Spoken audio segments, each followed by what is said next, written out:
In this video, I would like to show you how to proceed item trackings with intercompany module. So we have two companies. One is the Kronos Denmark, which is a buyer company, and the Kronos Germany, which is a seller company.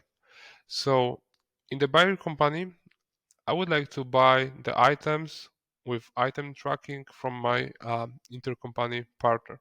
So I'm going to create new purchase order for intercompany vendor.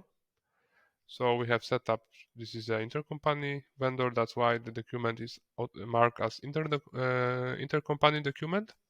So on the lines, I am going to choose the item with the defined item tracking for, let's say, 10 pieces. And I will release that document, which will change status to outbound, so I can easily use the report to send it. Actually, the process is pretty same like the standard, the basic intercompany process. However, we have to assign the tracking, and I will describe you where we can see those informations. So the status is sent, so I'm switching to the seller company, and I'm going to open the sales buffer documents. So edit and validate. So then we see that there will be the new sales order. We see that external document number, which is the purchase order number, the sell to customers automatically populated from the intercompany setup, and we see the lines. So I'm going to accept this document, which will create new sales order. Document is marked as intercompany because customer is the intercompany customer, and the status is new, so it's newly created by the intercompany module. So on the line level, I am going to assign item tracking. So here, let's agree that we'll assign the lot number. However, it works for lot and serial numbers. So let's assign the lot A, B, and C. Okay.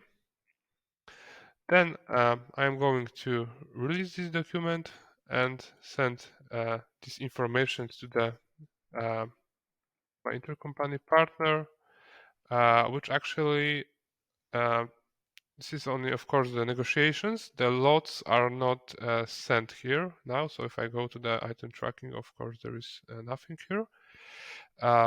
So the status of this document is accepted. So it's confirmed by our endpoint. And we have new document in the buffer. So I am going to open the buffer and validate. And that will bring information about the vendor order number. We see that there is a purchase document. If I go to the lines, we see that what's new we have here.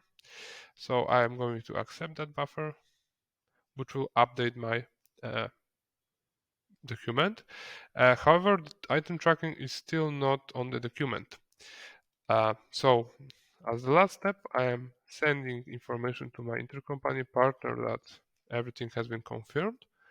And in the seller company now, I refresh the document and the status is confirmed.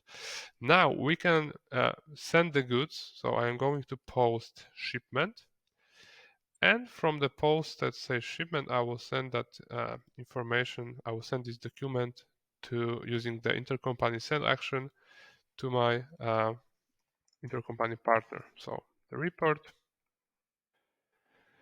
Okay, so status is sent, and I switch back to the purchase order and refresh.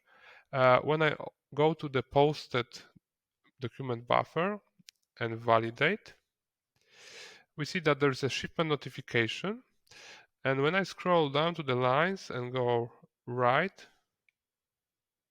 we see that the number of item tracking lines lookup calculate to 3. So when you send the shipment notification, then the intercompany module send also item tracking if it's connected. So I am going to open, and we see that there are 3 lots with that quantities. And there refers to the only one line on the purchase document. So I am going to accept this buffer. And when I come back to the purchase order and go to the line and item tracking. The lot is here.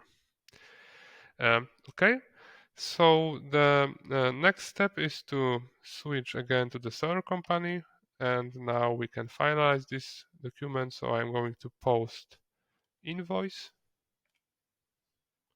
and from the post that says invoice, I can use intercompany send action to send this information, this invoice. So now I'm using the report. And when I switch back and refresh, the purchase order status has been changed to close. So our intercompany partner fully post invoice. So I can navigate to the posted buffer, go edit and validate. So now we have invoice with that vendor invoice number. So after I accept that, we see the error. Yeah. So we see error because we have to, of course, post receive before we post invoice. So I am going back to the purchase order and post receive with assign already lots, which is important here, of course. And then I can go back to the buffer and validate again. So now the error disappear. So I can accept this buffer, which will post my purchase order. So it's fully posted and will be deleted. As the last step, I can send this information to the intercompany partner. And when I switch to the seller company and refresh, we have status confirmed, which can be used by users to filtering invoices.